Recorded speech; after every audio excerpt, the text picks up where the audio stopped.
नमस्कार दोस्तों, आप देख रहे हैं लक्ष्य विद अतुल। जैसा कि आपको पता है, हमने मॉडर्न हिस्ट्री की जो सीरीज है स्टार्ट की थी और मॉडर्न हिस्ट्री के अंतर्गत हमने 1857 के विद्रोह पर चर्चा की थी। 1857 के विद्रोह के अंतर्गत हमने पिछला जो वीडियो डाला था 1857 के विद्रोह के कारण। इसके बाद ये दूसरा इंपॉर्टेंट वीडियो है जो सबसे ज्यादा इंपॉर्टेंट है इस सीरीज का। इसमें 1857 के विद्रोह का प्रसार हम पढ़ेंगे। विद्रोह कहाँ से प्रारंभ होता है और धीरे धीरे करके कहाँ से कहाँ तक फैलता है, इस पर हम बात करेंगे। इसके बाद इस वीडियो के बाद हम 1857 के विद्रोह के प्रमुख परिणामों पर भी चर्चा करेंगे और उसके बाद छोटे छोटे टॉपिक्स पर भी चर्चा करेंगे, जैसे पुस्तकें, विद्रोह का स्वरूप और विद्रोह के असफलता के कारण क्या है, इन पर भी बात करेंगे। तो काफी बड़ा चैप्टर है, तो ध्यान से देखना है। इसमें कुछ क्वेश्चन यहाँ से बनते हैं, इनको दिमाग में रखना है। जैसे विद्रोह जब प्रारंभ हो जाता है, उसके बाद विद्रोह जब प्रारंभ होने के बाद आगे बढ़ता है तो उनकी डेट भी पूछी जाती है या उनका सीरियल सेट करने के लिए रखा जाता है, जिनमें से दिल्ली, लखनऊ, कानपुर, झांसी, इतना आपको याद करना है। इनको रख देता है 4-5 ऑप्शन में और इनके सीरियल से लगाने के लिए आपको पूछता है। तो ये जो भी रखा हुआ है सीरियल से ही रखा हुआ है। अंदर जाकर के अभी हम पढ़ेंगे कि जून में किस तरह से एक एक अलग अलग डेट को ये सीरीज जो है स्टार्ट होती है। तो चलिए प्रारंभ करते हैं। सबसे पहले विद्रोह का प्रारंभ कैसे हुआ इस पर बात कर लेते हैं। हमने आपको पहले ही बताया है कि एक नई राइफल, न्यू इनफील्ड राइफल को स्टार्ट किया गया था, प्रयोग में लाया गया था और उसका प्रयोग चल रहा था दमदम, सियालकोट आदि जगहों पर। इससे नाराज हो जाते हैं तमाम सारे सैनिक। उन्हें पता होता है कि इसमें गाय तथा सुअर की चर्बी का इस्तेमाल किया गया है। इस बात से नाखुश होकर के सैनिकों ने प्रयोग करने से कारतूसों को मना कर दिया था। उसी सीरीज में, उसी श्रृंखला में एक सैनिक है जिनका नाम है मंगल पांडे। मंगल पांडे कहाँ के निवासी थे? तो बलिया के निवासी थे। ये प्रश्न आपको ध्यान रखना है, ये पूछा जा चुका है। और बलिया का शेर किसे कहा जाता है तो भी आपको मंगल पांडे बताना है। अगर आपसे कोई पूछे कि उत्तर प्रदेश का सबसे पूर्वी जिला कौन सा है तो भी आपको बलिया बताना। 2-3 प्रश्न ध्यान रखना है। बलिया के निवासी हैं ये और बैरकपुर छावनी में तैनात है। बैरकपुर छावनी कहाँ पर स्थित है तो आपको बता दें कि मुर्शिदाबाद के समीप है। मुर्शिदाबाद हमने आपको पहले ही बताया था, राजधानी बनाई गई थी बंगाल के नवाबों के द्वारा और मुर्शिदाबाद पश्चिम बंगाल का एक जिला है, आज भी वहां पर है। तो मुर्शिदाबाद में बैरकपुर छावनी थी, वहां पर तैनात थे और 34वें रेजिमेंट के सिपाही थे। इन्होंने भी विद्रोह कर दिया, अपने लेफ्टिनेंट बाग को गोली मार करके उसकी हत्या कर दी। एक सार्जेंट अधिकारी है जिसका नाम ह्यूसन है, उसको भी गोली मार करके घायल कर दिया और इसी कारण से इनको गिरफ्तार कर लिया जाता है और कोर्ट मार्शल कर दिया जाता है। 6 अप्रैल को इनका कोर्ट मार्शल कर दिया जाएगा। 34वीं रेजिमेंट के ही सूबेदार जवाहरलाल तिवारी की अध्यक्षता में एक न्यायिक बोर्ड गठित किया गया और मंगल पांडे को फांसी की सजा सुनाई जाती। इस बोर्ड में 3 अन्य अधिकारी भी शामिल थे, हालांकि आपके लिए महत्वपूर्ण नहीं है। जीसी हैच, जेम्स वालिंग्स तथा एस जी व्हीलर। और अंततः इनको 8 अप्रैल को फांसी दे दी जाती है। मंगल पांडे को फांसी कब दी जाती है आपको ये याद रखना है। 8 अप्रैल डेट काफी इंपॉर्टेंट है।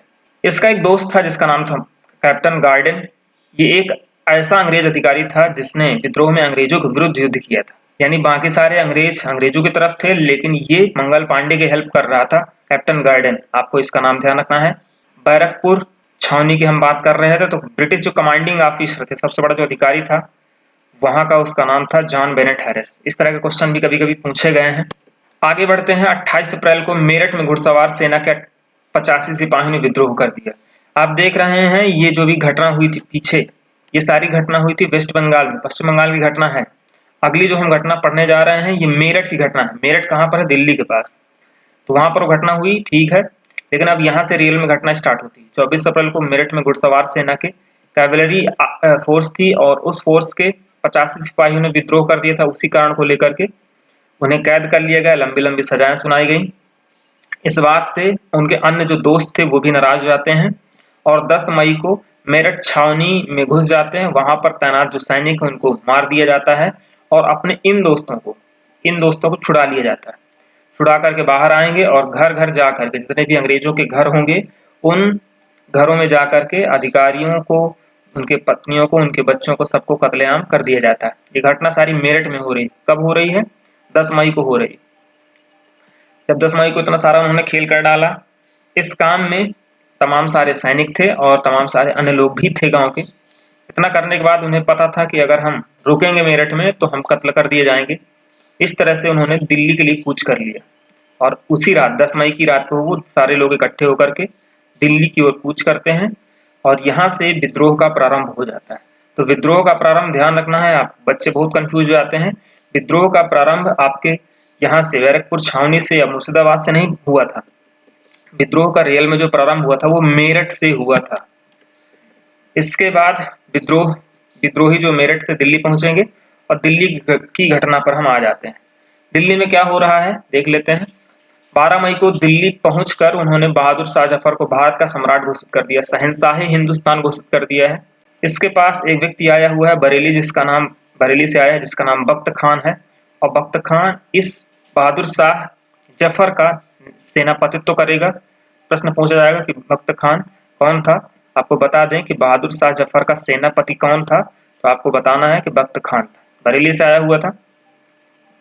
इन सारे लोगों ने विद्रोह कर दिया और पूरी दिल्ली पर जो अभी अंग्रेजों के अधिकार में थी उस पर अधिकार कर लिया। ये सारी जब घटना हो गई, पिछली क्लासेस में आपको बताया जा चुका है कि पंजाब का चीफ कमिश्नर जॉन लॉरेंस, हमने आपको बताया कि पंजाब का जब विलय किया जाता है उस पंजाब के विलय के पश्चात जॉन लॉरेंस और हेनली लॉरेंस जो दोनों भाई हैं उनको वहां की बागडोर दी जाती है। दोनों लोग वहां पर रहते हैं। पंजाब से दिल्ली नजदीक है इसलिए यही दोनों लोग आएंगे और दिल्ली पर शासन या दिल्ली पर जो पुनः अधिकार करने का काम करेंगे। तो इसमें से पंजाब का चीफ कमिश्नर था जॉन लॉरेंस। उसने क्या किया, क्योंकि सिखों को इन्होंने अपने कब्जे में कर ही लिया था, तो सिख सेना कश्मीर, पटियाला, नाभा, जींद इन छोटे छोटे शासकों की मदद से छोटी छोटी तमाम सारी सेना इकट्ठी की और इकट्ठा करके इन्होंने दिल्ली पर आक्रमण कर दिया। 20 सितंबर को दिल्ली पर इन्होंने पुनः अधिकार कर लिया। ये डेट आपको ध्यान रखना है, 20 सितंबर पर इन्होंने दिल्ली पर पुनः अधिकार कर लिया। इसीलिए जॉन लॉरेंस को भारत की विजय का संयोजक तथा उद्धारक की संज्ञा दी जाती है। यानी अगर ये ना होता तो किसी भी तरह से संभव नहीं था कि अंग्रेज भारत पर पुनः अपनी जीत हासिल कर पाते। आगे चल करके ये इतना ज्यादा शिखर पर पहुंचेगा उन्नति के कि आगे चल करके भारत का वायसराय भी अपॉइंट किया जाएगा। इस संघर्ष में जॉन निकलसन नामक एक सैन्य अधिकारी अंग्रेजों का कमांडर है, वो मारा जाएगा, ये भी आपको ध्यान रखना है। कहानी आगे चलती है। मिर्जा इलाही बख्श एक व्यक्ति था, उसने क्या किया, चापलूसी की और उसने पकड़वा दिया किसको, बहादुर शाह को गिरफ्तार करवा दिया। बहादुर शाह को गिरफ्तार करने का काम किसने किया था, हडसन ने किया, ये आपको ध्यान रखना है। हडसन इसको गिरफ्तार कर लेगा, हुमायूं को मकबरे के पास से गिरफ्तार कर लेगा और उनकी पत्नी जो है जिनका नाम बेगम जीनत महल है, इनको भी गिरफ्तार कर लिया जाएगा। दोनों गिरफ्तार करने के बाद इनको निर्वासित कर दिया जाएगा रंगून में, और जहां पर 1862 में इनकी मृत्यु हो जाएगी। तो अतः बहादुर शाह की समाधि कहां पर स्थित हो गई, रंगून में स्थित हो गई, आपको ध्यान रखना है। साथ ही साथ इनके बेटों के साथ भी कुछ किया जाता है। मिर्जा मुगल और मिर्जा ख्वाजा सुल्तान, इसके दो बेटे हैं, इनको तथा इसका पोता है मिर्जा अबू बकर, इसको हडसन ने दिल्ली के लाल किले के सामने गोली मार करके हत्या कर दी। इस कत्लेआम के दौरान यहाँ पर मिर्जा गालिब उपस्थित थे। मिर्जा गालिब आप जानते हैं बहुत बड़े शायर थे। तो मिर्जा गालिब ने क्या किया है, एक स्टेटमेंट दिया है, यहाँ मेरे सामने रक्त का एक विशाल सागर है, केवल खुदा ही जानता है कि मुझे और क्या देखना बदा है। ये स्टेटमेंट आपसे पूछा जाता है और पूछा जाता है कि 1857 के विद्रोह के दौरान कौन सा कवि वहां पर उपस्थित था, तो आपको बताना है मिर्जा गालिब। इस तरह से आगे कहानी बढ़ती है लखनऊ की। लखनऊ में आपको पहले ही बताया जा चुका है, वहां का वाजिद अली शाह, वहां का जो अंतिम नवाब था लखनऊ का, अवध का, उसको निर्वासित करके लखनऊ से भेज दिया गया है कलकत्ता में, उसको नजरबंद कर दिया गया है। अब उसकी पत्नी बची हुई है। उसकी पत्नी बेगम हजरत महल अपने अल्पवयस्क पुत्र जिसका नाम बिरजस कादिर था, उसकी संरक्षिका के रूप में शासन कर रही थी अवध में। और इसी विद्रोह का प्रारंभ हो जाता है उस समय। तो इन्होंने भी अपना बदला चुकाने के लिए, क्योंकि अवध को उस शासन के आरोप में क्या कर लिया गया था, अंग्रेज ने अपने राज्य में मिला लिया था अंग्रेजों ने। इस बात को लेकर के उन्होंने फायदा उठाते हुए इस विद्रोह में ये भी कूद पड़ती है। तो ये विद्रोह में इन्होंने जो विद्रोह है प्रारंभ किया, कब, 4 जून को प्रारंभ किया। आपको बता दें विद्रोह में शामिल सिपाहियों की सर्वाधिक संख्या अवध में थी। हमने आपको पिछले वीडियो में बताया था कि अवध को पहले एक दोस्त बनाया गया था अंग्रेजों के द्वारा, और इसी बात को लेकर के वहां के जो लोग थे उन्होंने स्वामी भक्त प्रकट करने के चक्कर में ज्यादा से ज्यादा सैनिक आर्मी में भेजे हुए थे। लेकिन बाद में उन्होंने क्या किया, धोखा किया। जब धोखा किया तो यही सारे सैनिक क्या हो जाते हैं, अंग्रेजों के विरुद्ध हो जाते हैं और विद्रोह में विद्रोहियों का साथ देते हैं। तो ये प्रश्न आपसे पूछा गया है पीसीएस में, ध्यान रखिएगा। सर्वाधिक संख्या कहाँ से थी? अवध से थी। अवध की ब्रिटिश सेना विद्रोहियों का मुकाबला नहीं कर पाई। जो ब्रिटिश आर्मी थी, इतने ज्यादा विद्रोही थे, अभी आपको बताया गया, मुकाबला नहीं कर पाई। हेनरी लॉरेंस इस समय ब्रिटिश रेजिडेंट बनाया गया था अवध का, और ये 2000 सैनिकों के साथ कहाँ पर शरण लेता है? यहाँ पर शरण लेता है। ये ब्रिटिश रेजिडेंसी है लखनऊ में। आपको बता दें कि लखनऊ ने सहायक संधि स्वीकार की थी, और सहायक संधि जो भी स्वीकार करता था उसके दरबार में रेजिडेंट नियुक्त किया जाता था, रेजिडेंट की तैनाती की जाती थी। रेजिडेंट के लिए ये आवास बनाया गया था लखनऊ में, और इसी आवास में शरण लेता है हेनरी लॉरेंस। लेकिन विद्रोहियों ने, तस्वीर को आप देख करके पता लगा सकते हैं कि इसको तहस नहस कर दिया, इसको आग के हवाले कर दिया, और यहाँ पर हेनरी लॉरेंस मारा जाता है। ये प्रश्न भी आपसे पूछा जा चुका है कि 1857 के विद्रोह के दौरान लखनऊ की रेजिडेंसी, ब्रिटिश जो रेजिडेंसी, वहां पर कौन सा व्यक्ति मारा जाता है? हेनरी लॉरेंस मारा जाता है, ध्यान रखना। अब इसका बदला भी चुकाया जाएगा। तो चलिए, कैसे बदला चुकाती है ब्रिटिश गवर्नमेंट? ब्रिटिश गवर्नमेंट जान चुकी है कि विद्रोह जो है सर से ऊपर निकल गया है, बहुत ही ज्यादा समस्या की बात है। इस वजह से उन्होंने सर कॉलिन कैंपबेल को लंदन से अपॉइंट किया है कमांडर इन चीफ इंडिया में ब्रिटिश आर्मी का, और भेजा है कि जाइए आप तेजी से विद्रोह का जो है दमन करिए। वहां से आर्मी का कमांडिंग ऑफिसर बन करके तेजी से आता है, और बंगाल में सबसे पहले विद्रोह का दमन करता है, छोटे सा। और बंगाल में विद्रोह का दमन करने के बाद आगे बढ़ता है, और आगे आकर के वो सबसे पहले अवध राज्य में ही आता है और लखनऊ में प्रवेश करता है। इन्होंने काम क्या किया था कि 93 Highlanders, 19 Highlanders and 4th Punjab regiment. Highlander का मतलब गोरखा रेजिमेंट से यहाँ पर है, और पंजाब रेजिमेंट, इन दोनों रेजिमेंट की सहायता से इन्होंने अटैक किया। कहाँ पर? लखनऊ पर। और अटैक करने के बाद विद्रोहियों की ये हालत की। विद्रोहियों की इस हालत को आप देख सकते हैं, कितनी बुरी कंडीशन उन्होंने विद्रोहियों की थी। इस तरह से सब जगह पर उनके जो कंकाल हैं बिखरे पड़े हुए हैं। इन सारे कामों को करने के बाद इन्होंने अपनी जो कहानी है आगे बढ़ाई कैंपबेल ने।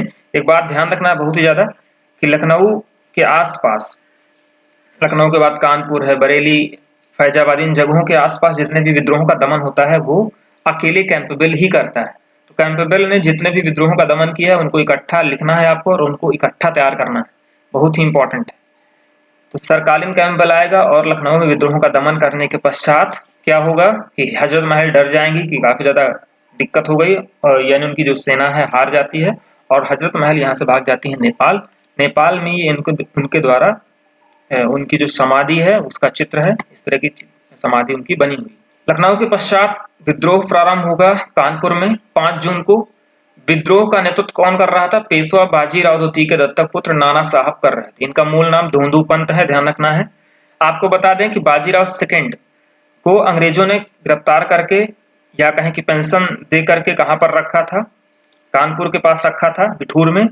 और ये भी चाहते थे कि हमको भी पेंशन मिलनी चाहिए, पेंशन, और इस वजह से ये विद्रोह में शामिल हो जाते हैं। पेंशन की मांग करते हैं, अंग्रेज इनको पेंशन नहीं देते, इस वजह से ये भी विद्रोह में शामिल हो जाते हैं। इनका मूल नाम ध्यान रखना है।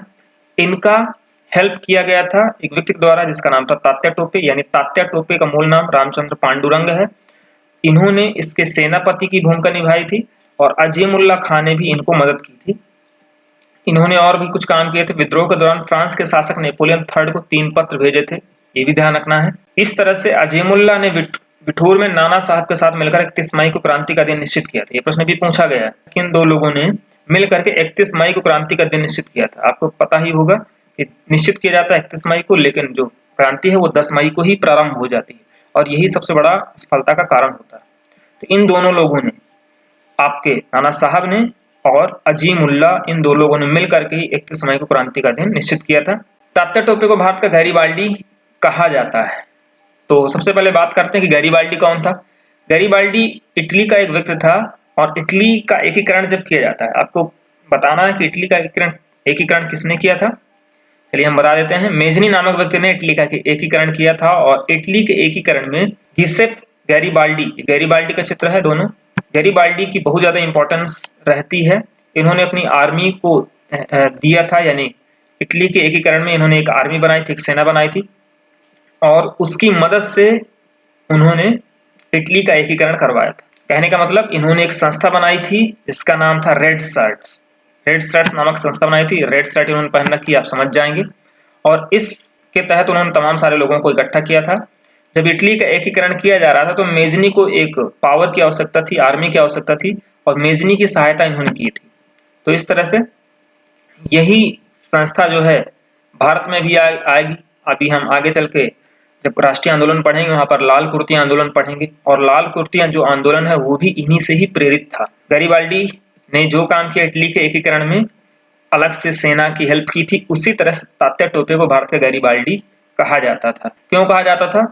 क्योंकि ये अपनी जो आर्मी है वो ले लेकर के सब जगह हेल्प करेंगे। इनकी जो आर्मी, इनके पास जो सेना है उसको ले जाकर के सबके पास हेल्प करेंगे। इसीलिए विद्रोह में अगला महत्वपूर्ण योगदान होता है कानपुर में ही अजीजन बाई का।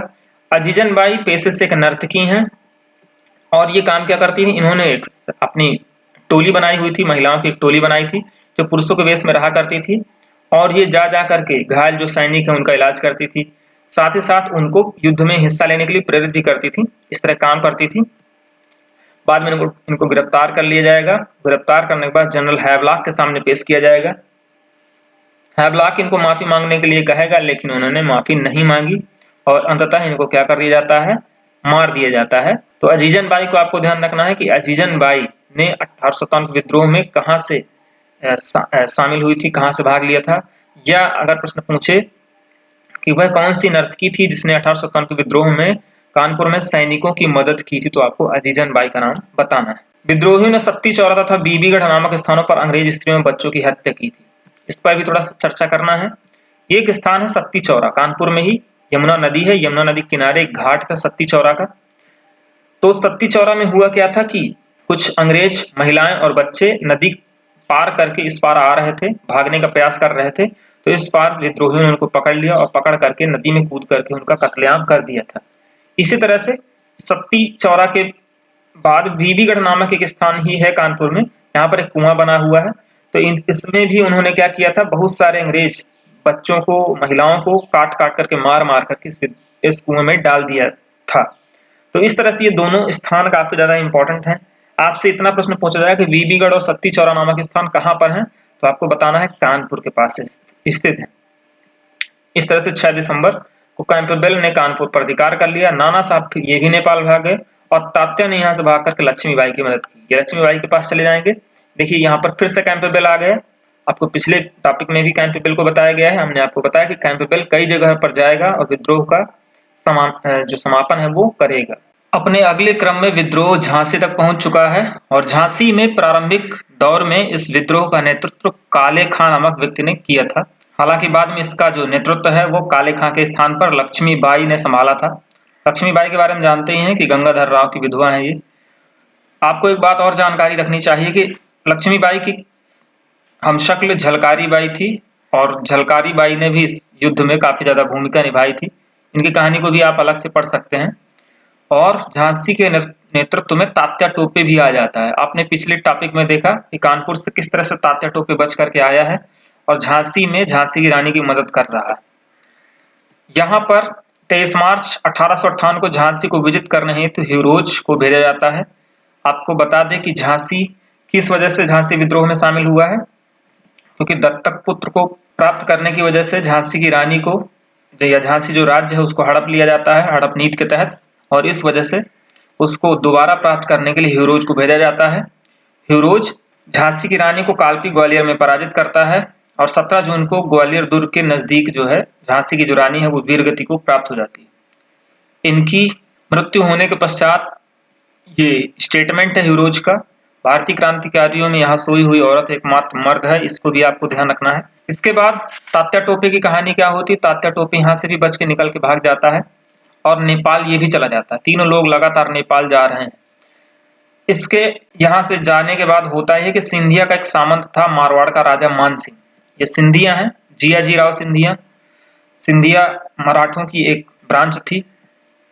सिंधिया का एक सामंत था मान सिंह। उसने क्या किया, विश्वासघात किया और इसको अंग्रेजों को सौंप दिया। इस तरह से अंग्रेजों ने इसको गिरफ्तार कर लिया, और गिरफ्तार करने के बाद 18 अप्रैल 1859 को इन्होंने फांसी पर लटका दिया।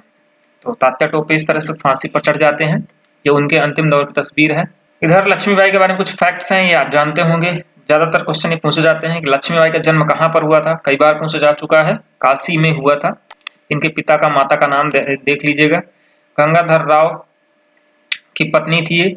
इनसे एक पुत्र उत्पन्न होता है दामोदर राव। दामोदर राव की मृत्यु हो जाती है। दामोदर राव की मृत्यु के पश्चात इन्होंने आनंद राव नामक बच्चे को गोद लिया था और इसी गोद लेने की प्रथा का निषेध किया गया था डलहौजी के द्वारा, और यही कारण था कि झांसी को ब्रिटिश राज्य में एनेक्स कर लिया जाता है, उसका विलय कर लिया जाता है। अगला राज्य फैजाबाद है, जिससे अंग्रेजों को बहुत कड़ी टक्कर मिलती है। फैजाबाद में मौलवी अहमद उल्ला, इन्होंने एक विशेष काम किया था कि जिहाद के नाम पर लोगों को एकत्रित किया था। जिहाद का मतलब है धर्म युद्ध, यानी ये कह रहे थे कि अंग्रेज हमारे धर्म को नुकसान पहुंचा रहे हैं, हमारे धर्म को खत्म कर रहे हैं, या हम सब लोग इकट्ठे हो जाएं, धर्म के बचाने के लिए सारे लोग इकट्ठे हों और अंग्रेजों से मुकाबला करें। तो ये आपको प्रश्न बहुत ज्यादा पूछता है कि ऐसा कौन सा विद्रोही था या नेतृत्व करता था विद्रोह का जिसने जिहाद के नाम पर लोगों को इकट्ठा किया था। इन्होंने स्टेटमेंट ये दिया था, स्टेटमेंट को देख लीजिएगा। इन्होंने बहुत ज्यादा परेशान किया था अंग्रेजों को, और जब अंग्रेज परेशान हो गए थे, इस वजह से परेशान होकर इन्होंने इन पर 50,000 रुपए का नगद इनाम घोषित कर दिया था। जो भी इनको पकड़वाएगा इसको 50,000 रुपए इनाम दिया जाएगा। आन जाता है रुहेलखंड की सीमा पर पोवाया नामक एक छोटा सा राज्य था। वहां का राजा जगन्नाथ सिंह विश्वासघात करेगा और उनको पकड़वा दिया जाएगा और उनको गोली मार दी जाएगी। इनके जन्म स्थान से भी प्रश्न पूछा गया। मूलतः अरकाट के थे, निवासी थे। अरकाट के बारे में हमने पढ़ा है, चंदा साहब की राजधानी अरकाट को ही बनाया गया था। तो फैजाबाद की इस तरह से कहानी खत्म होती है। बिहार में आते हैं। बिहार में होता यह है कि जगदीशपुर एक छोटी सी रियासत थी, ये आपसे पूछा जाएगा, और इस छोटी सी रियासत को इनाम आयोग का गठन किया गया था, आपको बताया गया था पीछे। इनाम आयोग के अंतर्गत इस रियासत को छीन लिया जाता है अंग्रेजों के द्वारा, और जब छीन लिया जाता है इस बात से काफी ज्यादा नाराज हो जाते हैं कौन, कुंवर सिंह, और कुंवर सिंह ने विद्रोह कर दिया। इसी वजह से इनको बिहार का सिंह या बिहार का शेर भी कहा जाता है। इन्होंने विद्रोह किया और तमाम जगहों पर मिर्जापुर, रीवा, बांदा, लखनऊ तक अपने झंडे को फहराया। ये ऐसे एकमात्र विद्रोही थे जिन्होंने अंग्रेजों के द्वारा कभी भी पराजय का मुंह नहीं देखा, यानी अंग्रेज इनको कभी हरा नहीं पाए। और इनके बारे में कहानी है, जब ये युद्ध लड़ रहे थे तो इनका बायां हाथ भी कट जाता है, या कहें कि बाएं हाथ में गोली लग जाती है। इन्होंने बाएं हाथ को काट करके नदी में प्रवाहित कर दिया था, गंगा में, और इसके बाद भी ये युद्ध लड़ते रहे और अंततः युद्ध को भी जीत जाते हैं। बाद में इनकी मृत्यु हो जाएगी। इनकी मृत्यु के पश्चात इनके छोटे भाई अमर सिंह ने विद्रोह का नेतृत्व संभाला। और विद्रोह का दमन कौन करेगा, 1858 में विलियम टेलर, विसेंट आयर ने विद्रोह का दमन कर दिया। आगे आते हैं अगले राज्य पर, असम। असम का एक राजा था, राजा पुरंदर सिंह। इसका दीवान था मनीराम दत्त। तो मनीराम दत्त ने क्या किया, अपने पोते कंदर पेशवर सिंह को राजा घोषित कर दिया। इससे अंग्रेजों ने विद्रोह माना और मनीराम पर कलकत्ता में मुकदमा चलाकर इसको भी फांसी दे दी जाती। तो आपको मनीराम दत्त और कंदर पेशवर सिंह को ध्यान रखना है। आपसे क्वेश्चन पूछा जाएगा कि असम में विद्रोह का प्रारंभ किसने किया था, तो या तो ऑप्शन मनीराम मिलेगा या तो फिर कंदर पेशवर मिलेगा। इसके बाद उड़ीसा और राजस्थान की कहानी देख लेते हैं। उड़ीसा में छोटे छोटे टॉपिक हैं। संबलपुर में सुरेंद्र शाही और उज्जवल शाही ने विद्रोह का प्रारंभ किया और इन्होंने आत्मसमर्पण कर दिया। बाद में इनको निर्वासित कर दिया जाएगा। दूसरी ओर गंजाम जिले की बात करें तो यहाँ पर राधे कृष्ण दंडसेना ने विद्रोह का नेतृत्व किया था। तो राधे आपको ध्यान रखना है, राधे कृष्ण दंडसेना ने यहाँ पर गंजाम में, संबलपुर में सुरेंद्र शाही और उज्जवल शाही ने विद्रोह का नेतृत्व किया। राजस्थान में जाएंगे, कोटा विद्रोह का प्रमुख केंद्र था राजस्थान में। यहाँ पर जयदयाल व हरदयाल ये दोनों भाई हैं, इन्होंने विद्रोह किया था। मेजर बर्टन नामक अंग्रेज अधिकारी है, इसकी हत्या कर दी जाएगी और बाद में जयदयाल को तोप को मुंह में बांधकर उड़ा दिया जाएगा। वहीं पर एक दूसरा स्थान है राजस्थान में आउवा। वहां पर ठाकुर कुशल सिंह ने विद्रोही को नेतृत्व किया और अंग्रेजों की सेना को उसने पराजित किया था। इसके बाद विद्रोहों के कुछ अन्य छोटे छोटे केंद्र हैं जिनको आपको स्वयं से तैयार करना है। इसमें इलाहाबाद व बनारस में लियाकत अली ने विद्रोह का नेतृत्व किया था और कर्नल नील ने इस विद्रोह का दमन किया था। फतेहपुर में अजीमुल्ला ने विद्रोह का नेतृत्व किया और जनरल रेनाल्ड ने इस विद्रोह का दमन किया था। बरेली में खान बहादुर खान था बख्त खान। बख्त खान हमने आपको पहले बताया था कि बख्त खान बरेली से ही आएगा और दिल्ली पहुंच जाएगा। दिल्ली में ये सेनापतित्व करेगा मुगल शासक का। विसेंट आयर ने विद्रोह का दमन कर दिया। मेरठ में कदम सिंह, गोरखपुर में गजाधर सिंह, मथुरा देवी सिंह, रामगढ़ मध्य प्रदेश में रानी अवंतीबाई। ये अवंतीबाई जो हैं इनके बारे में अलग से डिटेल से हम पढ़ेंगे। मराठों में सतारा पंढरपुर में रंगोजी बापूजी गुप्ते तथा मान सिंह, कुल्लू में प्रताप सिंह तथा वीर सिंह, मद्रास में अनारगिरी कृष्णा, केरल में विजय कुदारत, मुल्ला सची कोंजी कुंजी मामा। इस तरह से ये भी आपको ध्यान रखना है, ये भी काफी इंपॉर्टेंट है, ये भी परीक्षाओं में काफी पूछे जाने वाले क्वेश्चन हैं। तो इस तरह से हमने इस टॉपिक को कंप्लीट किया है, काफी ज्यादा इंपॉर्टेंट टॉपिक है। अगर आपको वीडियो पसंद आ रहा है तो ज्यादा से ज्यादा शेयर करिए। मिलते हैं अगले वीडियो में, तब तक के लिए नमस्कार।